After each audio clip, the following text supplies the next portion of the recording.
Thanks everyone for joining. Can everyone hear me okay? You guys Oh yeah, good? you sound great. Awesome. Sound great. Great. Awesome. Yeah, so my name's Hunter. I'm the founder of Colonize Mars. I've been in the technology space for quite a while now, worked at a number of different tech companies. Always have had an interest in Mars and really how can we get life to become multiplanetary and inspire a generation to really know that Mars is possible. So, Colonize Mars is a blockchain game that's on the Wax blockchain. Simulates the step-by-step process of colonizing Mars, and it uses real-world science, and it takes a very visually compelling perspective. We launched it in 2021, and that was really awesome to launch on the Wax blockchain. We had really great response. Sold about 3.5 million NFTs in about 24 hours, which was awesome.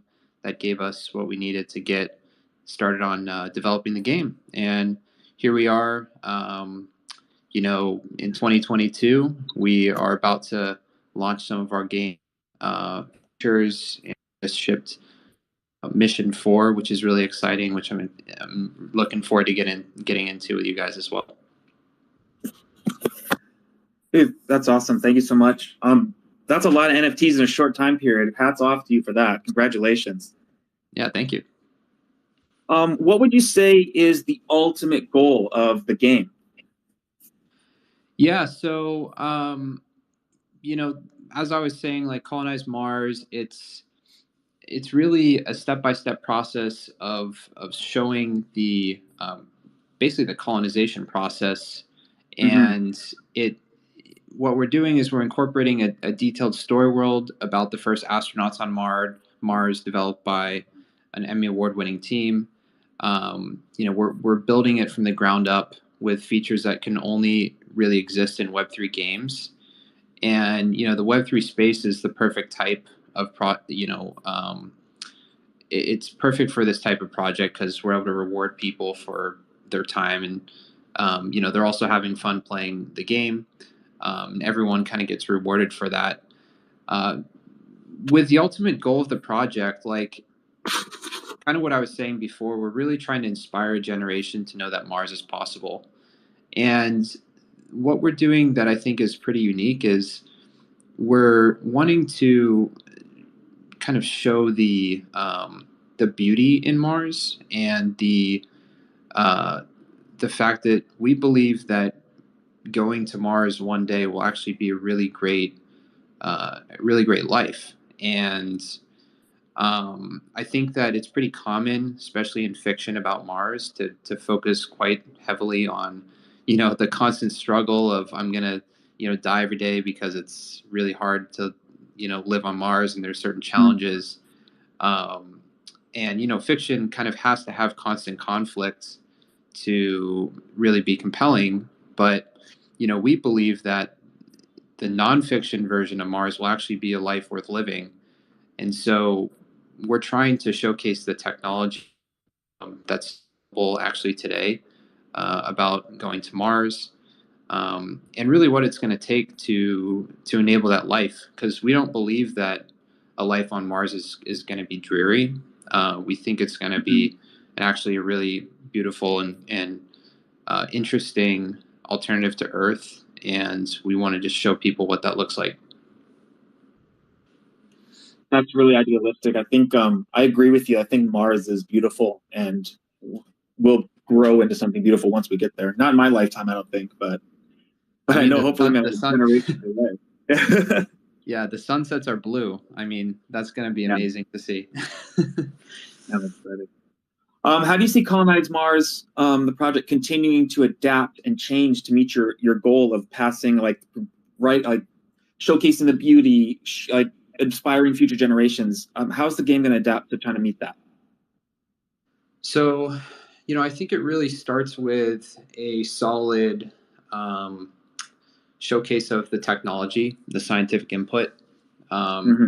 So we do have, a team of people on our advisory council, and also people working alongside the designers and developers to make sure that we're, doing our homework with, in situ resource utilization and spacesuit design and thermodynamic modeling, so that the foundation of what we're building is also a really great starting place for the game assets. Okay. And so, yeah, we start there, and then we try to always take a design centric approach. So it's also, I think, quite common to focus very heavily on just the engineering piece of designing buildings and designing vehicles. But going along with sort of showcasing the beauty, I think that it also, there needs to be some of the things that make it look compelling, make it feel compelling. Mm-hmm. It's the right material, it's the right texture, it's using the right shapes to create this aesthetic that we think will be really otherworldly, but also in a realistic and technologically accurate way. That's great. I think it'll be, when you make something like this that's so scientifically accurate, it can almost be used like in schools. It could be something you could play in schools or something like that. I'm excited. I like Mars, so you're gonna hear me gush a little bit about your project. So sorry in advance. One of the things that's driving or like championing the game, or driving the campaign of the game, excuse me, is your missions. Can you tell us a little bit more about the missions Colonize Mars has gone through up to this point? Yeah, absolutely. So the the game itself is a real-time strategy game, and it's a persistent sort of simulation that started with Mission One. And Mission One was a uncrewed mission to Mars, where we sent up 2 rocket ships and some equipment to start the power systems, the fuel generation systems, and that was launched in April of 2021. And then we sent up Mission 2, which added to those items on Mars. So, basically every mission is just following what we believe is the right mission architecture for actually going to Mars one day. So we're being accurate with the quantity of items and the types of items and what they're producing. And then Mission 3, basically Mission 2 sent up the first 4 astronauts. We believe that 4 is the perfect number.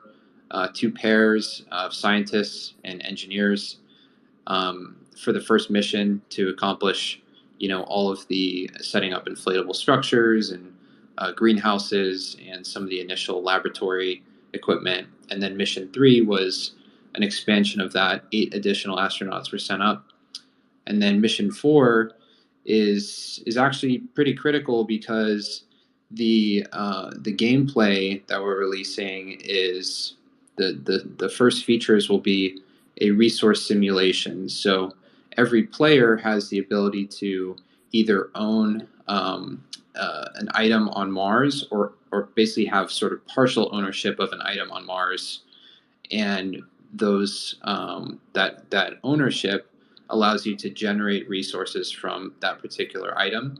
And so the Mission 4 assets include construction items, infrastructure, geological personnel, and it basically completes the self-sustaining resource chain for the game. So with these different adjustments, so the different missions and how you're moving from robots or rovers to crew to the subsistence, just to keep it going, keep your colony going. When you make the adjustments to these different missions, how does the community react? So the community's been critical in pretty much the full cycle of us designing and developing these items. We've continuously gotten feedback and designs from the community.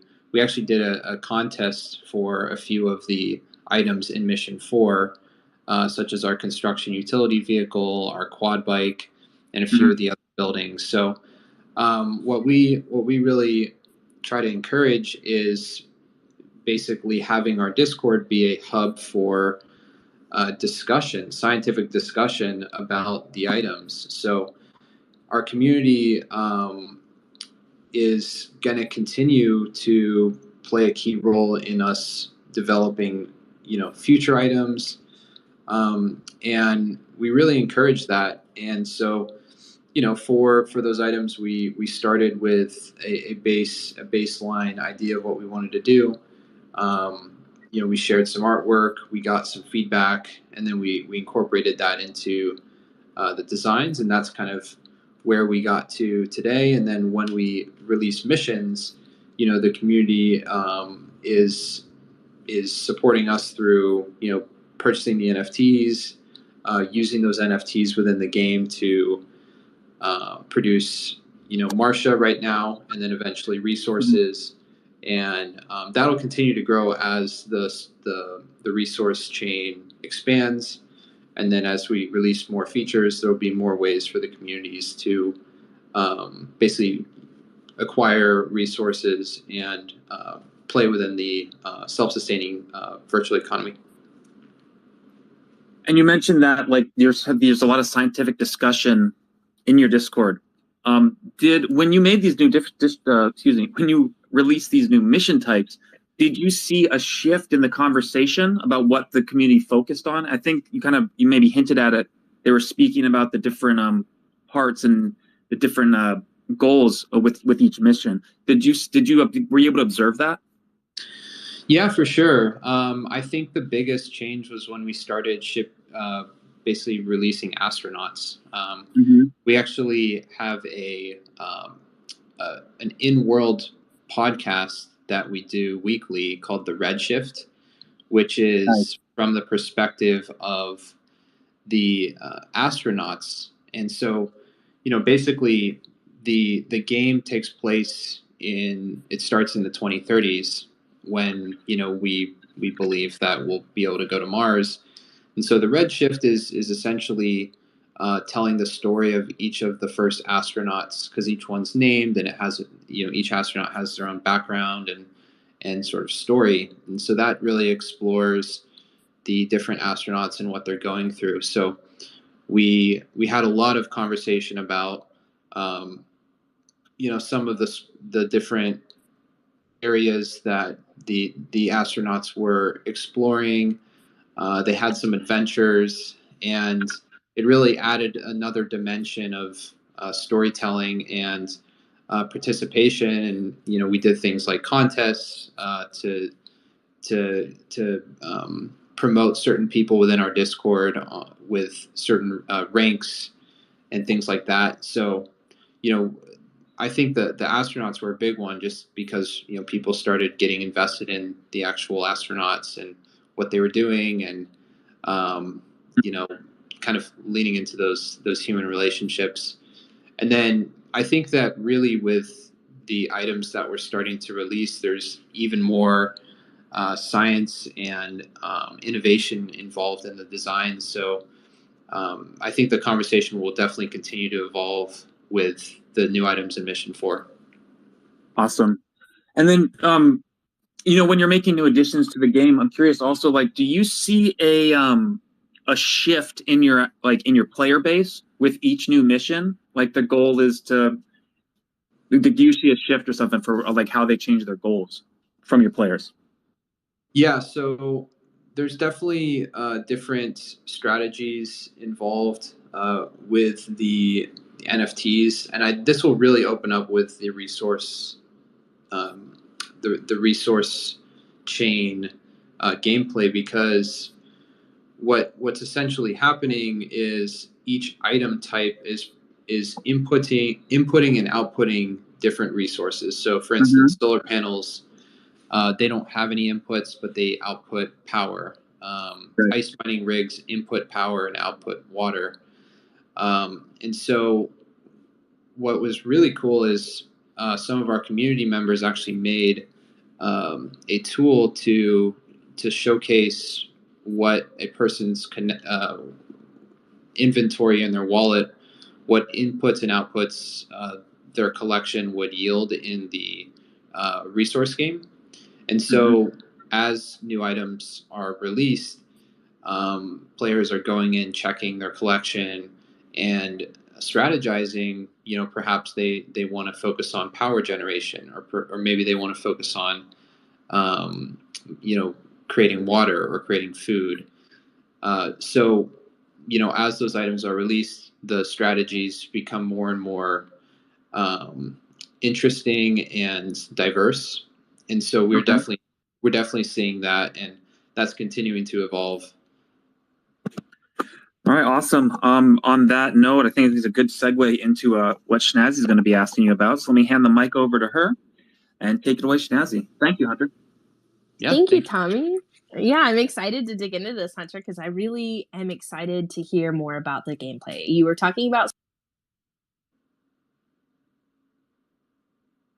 You mute yourself, Snaz? Writers and artists. So, who are these people, and what have they worked on in the past? Yeah, so the people on the team, like we have, I'll probably start with some of the scientists. We have Daniel. He's our lead pioneer. So he helped us with things like environmental control and life support, some of the spacesuit design, his backgrounds in um, basically making food in space and helping create greenhouses and microgravity, and also some of the considerations for Mars. So he's really helped us a lot with the, what do the building structures look like? What are the considerations with radiation, food production? Philip Freeman's another one. He's a science advisor. He's done some work with the Perimeter Institute for Theoretical Physics.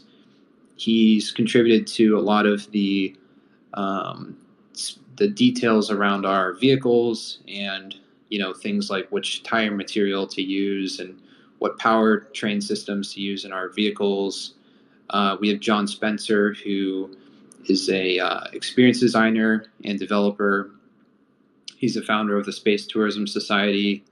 He's helped us with overall direction on daily life on Mars, as well as some of the architectural elements. And then Roman Mattis is one of our really talented architects. He's basically we call him a Mars architect. He's been helping us design and build structures and vehicles for our colony, defining a design language that's really unique for Mars. And so, yeah, those are a few of the folks that are really helping with the science. We have a really talented story team led by Sean Stewart, who wrote Star Wars novels. He's contributed. He's won an Emmy. He's contributed to multiple alternate reality gaming projects, and he has a team of really talented writers that are helping there.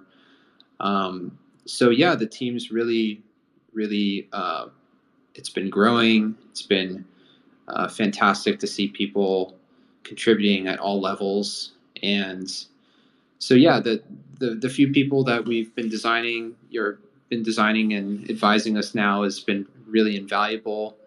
We're also about to break down a door in the aerospace industry that's going to widen our scope of advisors and contributors. So nothing to announce right now, but that's going to be really exciting too. And so we're working on that as well.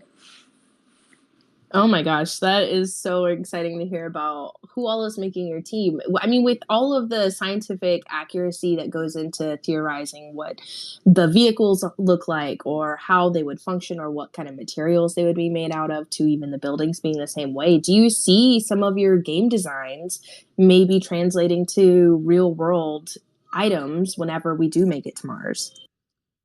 Yeah, absolutely. That's the goal of what we're doing is to inspire people and I think it's the smartest way right now is to start virtual in a simulation, because there's a lot of experimentation that can happen. We are taking into account the correct location to place the first colony, as well as, subsurface glacier deposits, mineral deposits, topography of Mars. So all of those elements are taken into account in the game. So we actually believe that, this the game and the way that it's positioned on Mars can help yield, valuable data for folks in aerospace and folks in design, and yeah, we definitely think that some of these things can eventually result in real world prototypes, and perhaps even being part of humans to Mars missions in the future. How cool is that? I'm sorry. I was really intrigued whenever I had the opportunity to interview you for the spaces. And when I finally got to take the time to dig into what Colonize Mars was offering and what their mission was to really educate people about how possible life on Mars is and how it's going to be quicker than we imagined. I think I read on your website within the next 10 to 15 years we could have people. Is that correct? Yeah. Obviously, the transportation system needs to be put in place, it's great that SpaceX and NASA and Blue Origin and a few others are working on that problem. But once we get, a large payload rocket to the surface of Mars, then I think, that can happen quite quickly, a lot faster than people imagine or people really think. Then it's really about, how do we start establishing a colony, and that's really where we come in. So once we get to Mars, what do we do? That's really the problem we're trying to solve, and of course it's a really fun game too. So it's obviously like there's the perspective we're taking is it's important to have the technical accuracy in the design, but the game is really cool too, because it's a resource simulator that allows people to all have access to the same resource amounts, so that the resources themselves are all being produced in a persistent way as the colony is moving forward in time. And so it's sort of like an economic challenge as a player to determine, is ice being produced or is water being produced, in a rate that's sustainable for all the items on Mars? Is how are the astronauts doing? What happens when a dust storm hits? How do you adjust, how much resources you're producing to account for like a dust storm or a Mars quake? And so it's going to be really fun, and it's something that we envision players, every day, maybe when they wake up, they spend a couple minutes, adjust their resource management, and then, when they're, standing in line at Starbucks or wherever, they're looking at their collection and they're kind of managing things. Maybe they get a notification for,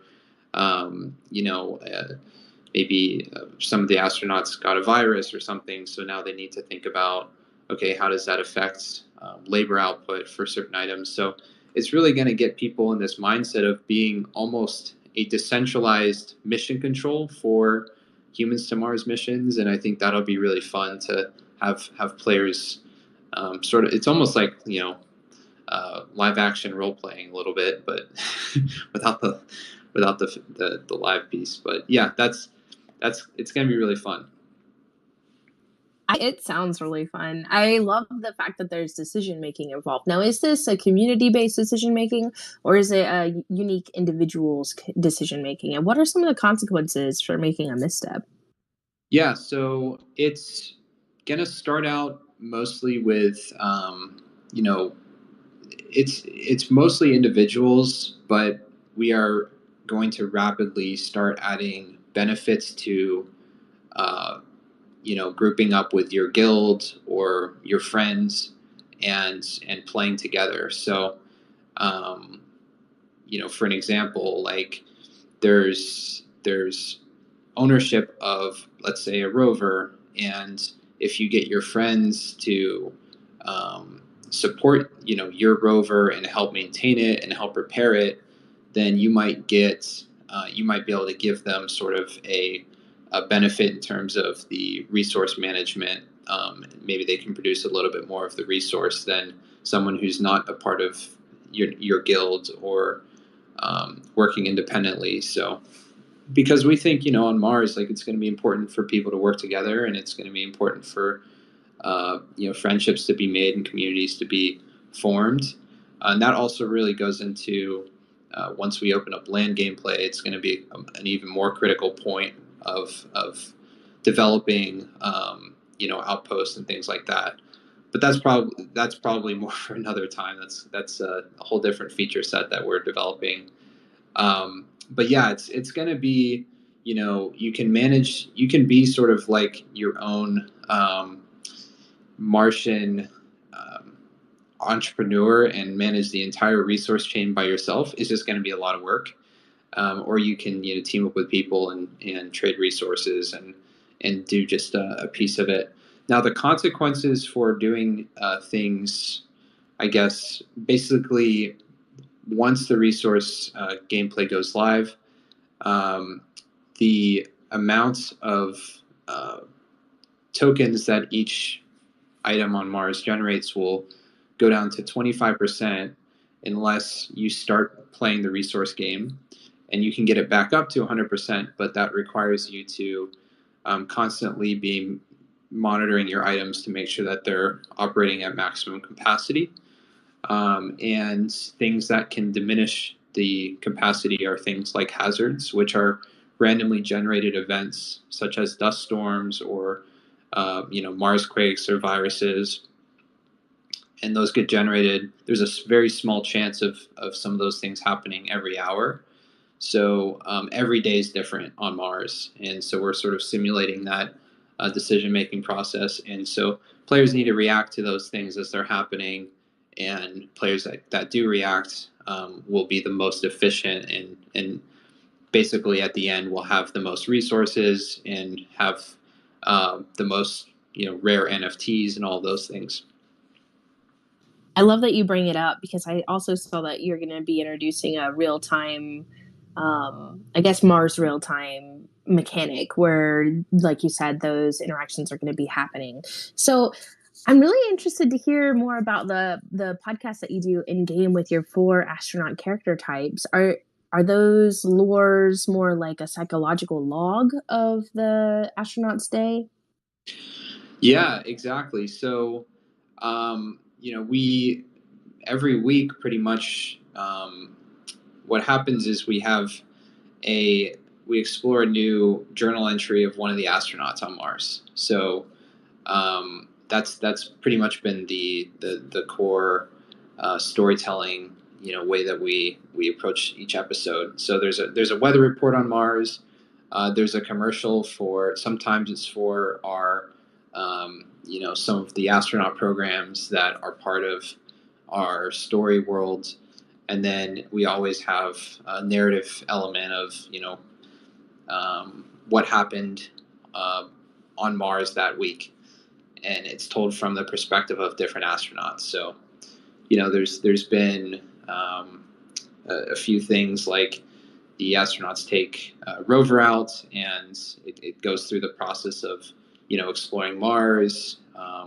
We went into a lava tube once, which was very exciting, and one of the astronauts had a misstep, and so there's this entire kind of story about that, and the players had to help problem solve basically in real time in our Discord to make sure the astronaut was safe. So yeah, we've done stuff like that, which is, I think, super fun and very unique.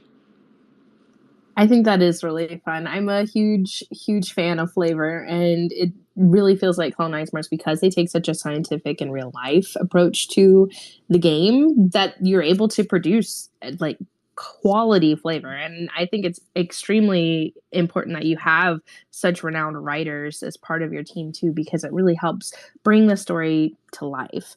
What kind of other astronaut types do you think that we'll be seeing soon as more colonization really happens?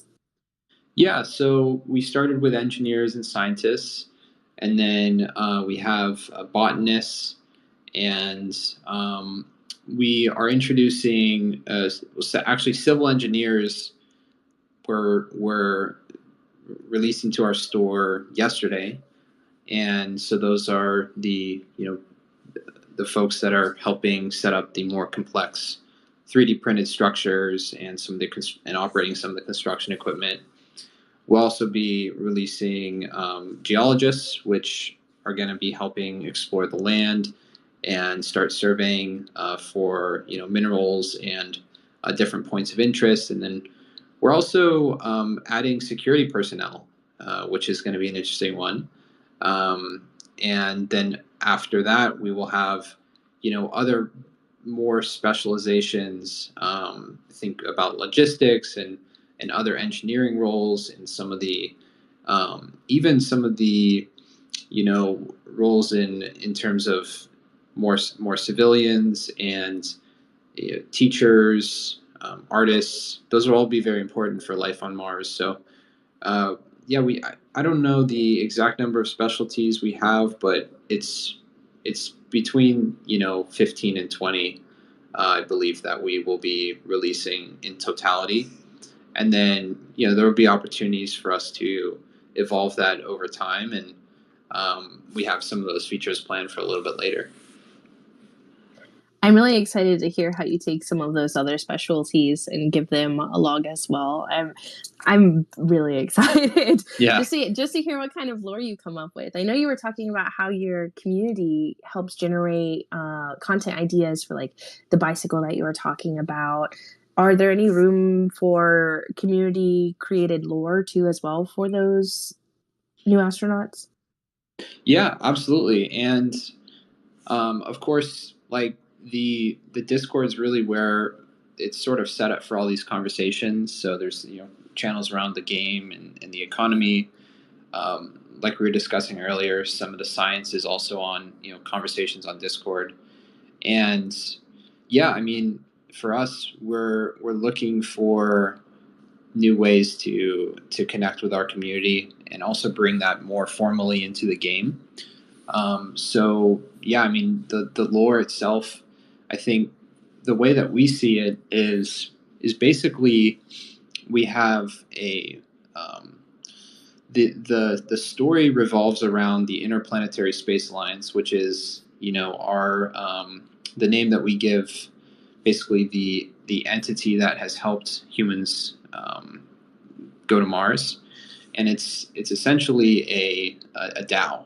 It's essentially a decentralized aerospace um, entity that's helping get humans to Mars, and so every player is part of the ISA as they're playing the game, and so we'll be unpacking that a little bit more within the game, but that's our perspective in how we're approaching narratives. So the players by default are part of the story, and so that will also play into how we shape the governance structure within the game, and some of the things that will be going on there. But yeah, so I think that as time goes on, players will get more and more say in how the story progresses, and even things like where will we go after we develop the main colony to the full size? Where's the next places we go, and how does that develop? So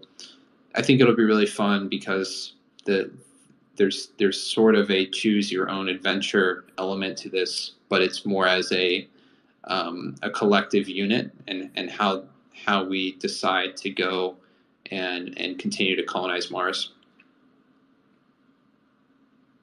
I think that's such a beautiful take on how to set up a cohesive story with your community. And it's so important that you have such a strong community input, because that's really how we do create all of the innovation in this space. So I love that you pay attention to your community attributes. Really, what kind of initiatives has Colonize Mars taken to introduce players to the game or to the lore? Yeah, so we have, of course, our social channels. We have our um, our YouTube channel, which has a trailer and a couple of the different assets that we've released that explain some of the gameplay features. We're also constantly, I'd say Discord is sort of our main hub where we have a lot of different contests going and different community engagement activities that really help players engage with the game and the worlds that we're building. And I guess just to kind of go into that, like the cool thing I think is that the aerospace industry right now is sort of like a little bit more closed off. It's hard to break into that if you're not sort of a traditional aerospace engineer, and so having people be able to contribute ideas within this platform is sort of a brand new thing, and I think that alone is really helping expand out the reach of this project and getting audiences even in the aerospace community interested and involved in the game. So for instance, I was at a few conferences. I was at the Space Tourism Conference last year, and also the Humans to Mars Summit, and speaking with some folks from NASA, speaking with some folks from JPL and Lockheed Martin, and even people who are entrepreneurs trying to break into the aerospace industry, and explaining sort of the game and the project and what we're doing. It really inspired them because it's an avenue for them to also express sort of their ideas about Mars and participate in the process of colonizing Mars. And so there's even interest in the aerospace industry of getting into blockchain. And I actually think there's a lot of overlap between the aerospace industry and the blockchain industry because both are sort of, they have this pioneering and advancing spirit and being on the edge of innovation. And so I do think that we will see a lot more overlap of those audiences as time goes on, and our goal is to kind of be in the center of that. I think you're right. This is definitely the time that we need to overlap those communities because there is so much innovation happening. And I know that Wax uses the C++, and all of Elon Musk's stuff he's ever made was on C++. So it's going to be really interesting to see how the aerodynamics really take to blockchain technology and what you're building. And I'm interested to see what they create too as they come into the space. Yeah, absolutely. So it's time now to really welcome people up from the audience, ask any questions that they have, or really just contribute to the conversation we've already been having. And while we're accepting those requests to speak, Hunter, what would you suggest for someone looking to get started playing today to do? Yeah, I mean, I would say, now's the time to get in because we just launched Mission 4, and those items are critical in completing the resource chain. So, basically the players can manage the self-sustaining and sort of end-to-end resource chain for colonizing Mars with the Mission 4 assets. And so to participate in that, Mars.cards is the website, and you sign up, connect your Wax wallet, and then you can head to our store page and you'll see the NFTs there. And there's a 5% discount store-wide for purchasing in Martia. You can also purchase in Wax. And so yeah, those 5 new item types were dropped yesterday, and they're selling quickly. And we'll be dropping more new items soon. And so yeah, I would say that's kind of how to participate now. And these NFTs will be great because as we release the resource gameplay and also another feature called Colony Development, these NFTs will be, once you complete the resource chain, you'll be able to use your excess resources to develop the colony further. And the reason you do that is because the result of contributing to that colony development is super rare NFTs like ownership cards, which give you permanent ownership of equipment on or vehicles or astronauts. And then also you'll be in a really great position to acquire discovery NFTs, which are permanent skill modifiers within the game. So that's what's coming down the road. And yeah, I guess with that, I'm happy to speak to the audience. Yes. So you guys bring up those requests. While we're waiting for some requests from the audience, I had a question. I was curious, do you foresee like a chance for maybe like silly events or something that's not so serious in this type of a game or environment?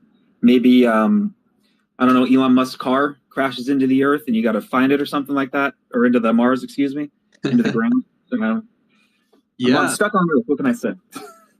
Yeah, I think like, part of this is just humanity is going to a new planet, and with that comes, all of the personality of humanity, and I think that it's definitely going to be fun to see that play out. And even things like exploring the surface of Mars, like, having fun, driving a vehicle in 37% gravity, will be awesome. That's obviously like, something that we want to put in at some point, but it's right now we're really focusing on the resource simulation and the strategy element. But yeah, I think that that those fun moments can be a part of this. And yeah, we definitely, we don't want it to be all serious, because like I was saying before, like, we want Mars to be a life worth living, and we want to showcase what that looks like. It really stood out to me whenever you said that the sunsets on Mars were blue. I had no idea about that. Is that just from the gases? Yeah, it's basically, yeah, the atmosphere, the composition of the, there's not really that much of an atmosphere, but it's basically that. So yeah, it's cool. Like with the sort of iron oxide in the it's called regolith on Mars, and the blue / teal sunset. It's going to be really cool. It's going to be sort of like opposite of Earth. And we actually our NFTs, the different rarities, have different weather patterns on Mars. So the stainless steel rarity is the sunset that is showcasing sort of the teal / blue color. So yeah, we've kind of taken some of the inspiration from the weather patterns to create the different rarity variations. I saw we just got a new speaker up. Bacchus. Welcome. Hello. Hello. Please reconnecting. The Twitter spaces are being difficult, not just for me today. That makes me feel a little bit better. Yeah, sometimes they like to pull the rug from our spaces. Twitter has something against me for sure. All right, we'll bring him back up as soon as he rejoins. I also wanted to ask really about where you see simulation really taking place. And so I know you said you had botanist. So do you see any kind of interactive situation where you'd have to like plant farms or harvest crops? Yeah. So, in our roadmap, basically what we're planning on doing is we have the strategy, the real-time strategy game, which is what we're building now.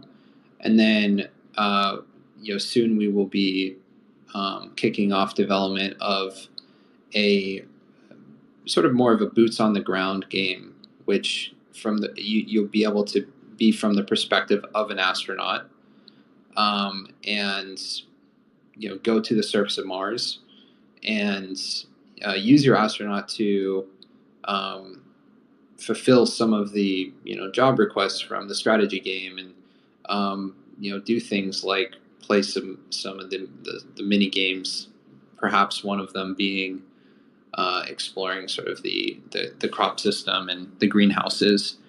So we're in the process of scoping that, and obviously it's sort of a multi-year effort to develop a game like that. But yeah, I mean that's how we envision this full sort of gaming world playing out, and we really want people to also have that experience of being their own astronaut. So I'd almost think of the real time the strategy game as mission control operating Mars from Earth, and then that second piece is more a you're now going to Mars as an astronaut, and you're helping um, basically be boots on the ground colonizing Mars. I think that's so exciting. I can't wait to be able to drive a vehicle around Mars in Yeah, lower gravity with a blue sunset. I think that just sounds so fun. yeah, for sure. I saw Doge Fellas come up. Doge Doge, Fellas. welcome. Oh, hello. Thanks for having me. How are you guys? Hello. How are you guys doing? Hello, you? Ah, excellent. It is hot. I just want to say I was listening what you were saying earlier about how what you guys are doing could help influence how a real like colony development and mission to Mars goes. That's so fucking cool. Part of my mouth. That's like this story of sci-fi, right? Like mini discs came out of anime and all that kind of stuff. Um, and I've only had a quick peek at your game, but it looks awesome, and it's so cool to get to talk to people and speak to people who are potentially influencing the outcome of humankind. So how does that scope weigh on you guys? Well, first of all, thank you very much for your kind words. It really is awesome to hear that it's having an impact, and we're very excited about it too, because yeah, the way that we see this impacting the real world is, as a team, we are basically starting the designs of what this Martian equipment could look like. But of course, we're still a small team, and so over time, what we want to do is continue to incentivize uh, aerospace experts, people in the community who are really talented scientists or architects that might not necessarily have any experience in aerospace, but really want to design a cool building for Mars, or really want to design an improved solar panel array, or whatever it is. And what's amazing about Web3 mechanics is, we can actually incentivize people to innovate on the items that we're putting on in the game to start, and making them better and better over time. So, the way I like to put it is, we're trying to create a decentralized engine of innovation for Mars alongside our game. And so, yeah, like that's to me one of the most rewarding parts of this, is that we can contribute real world Mars innovation, to by having people have fun playing a game, while also everyone's being rewarded for their time by, acquiring NFTs and tokens. And I think that's such a cool way that I think gaming is evolving, and it enables brand new economies and ecosystems like this.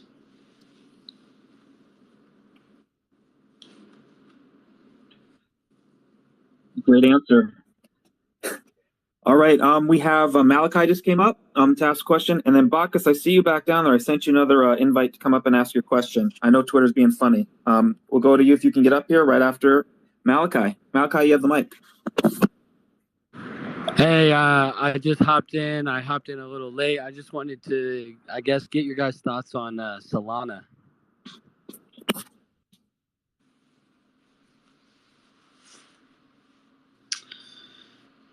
Yeah. Well, So,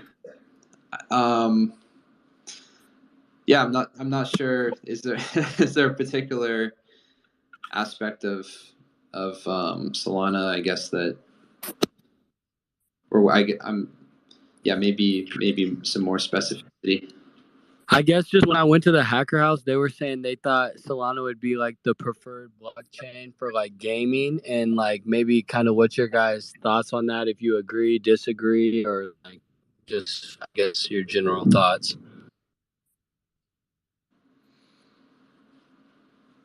I'll disagree 100%. Wax is the number one blockchain for gaming. Most transactions, best community, best fam, doesn't crash. I was about to say the thing that I think sets Wax apart for gaming is that it can host so many daily transactions without having a problem.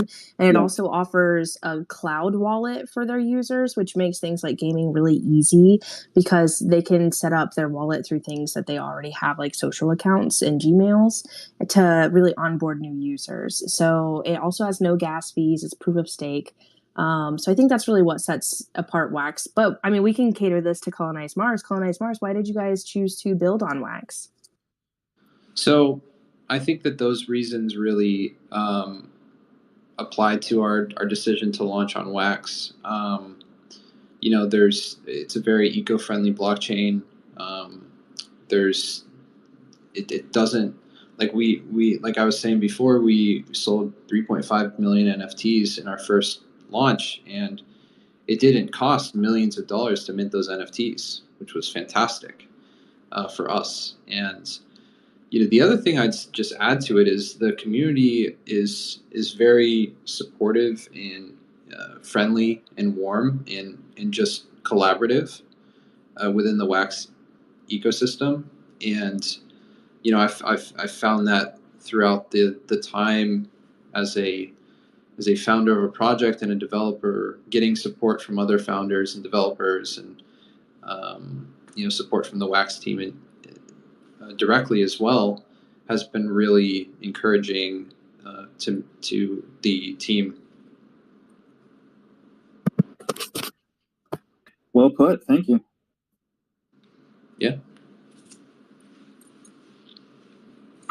When you're thinking about building a game, is making it visually exciting so that streamers can do content? Is that something that's very important to you?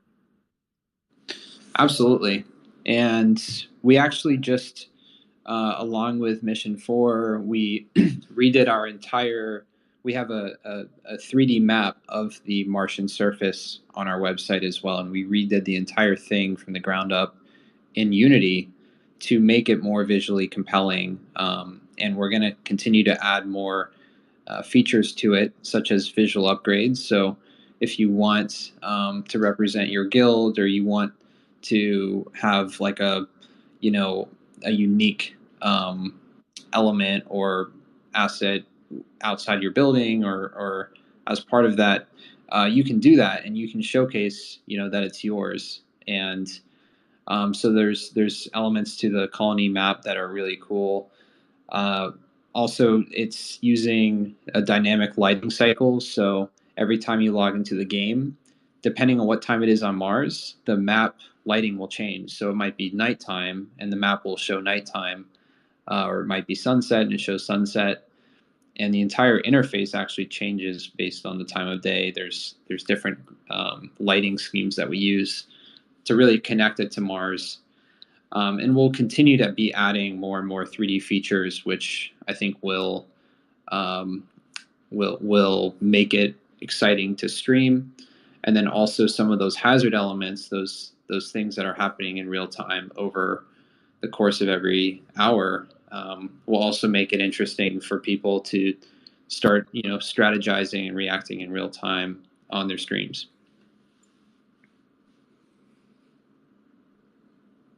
I can't wait to see people be astronauts and then see future astronauts do some of the same things. I think it's going to be a really fun dynamic for those of us who are going to be able to play this game early and see it unfold.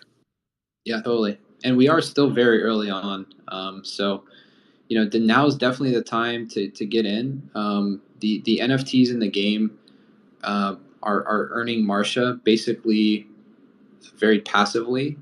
But once we release resource and hazard gameplay, it's going to get a lot harder to earn Marcia, and it's going to get a lot harder to earn resource tokens. So, if you want to kind of get that boost of tokens, now's the time for sure before we start releasing that stuff.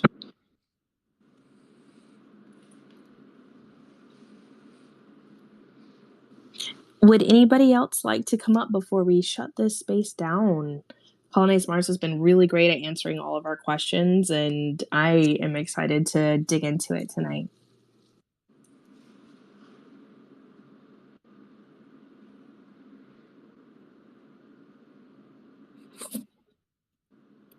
Alrighty, we're out of time. I don't see any hands going up. I don't see any requests being answered. We call people up, so I think we're good to go. We'll wrap this up. Hunter, thank you so much for joining today and giving us this insight. I'm going to try not to gush about Mars anymore right now at you. Maybe I'll meet you up on the Discord a little bit and chit-chat over there. I also want to thank so much to our community for showing up and joining us as well.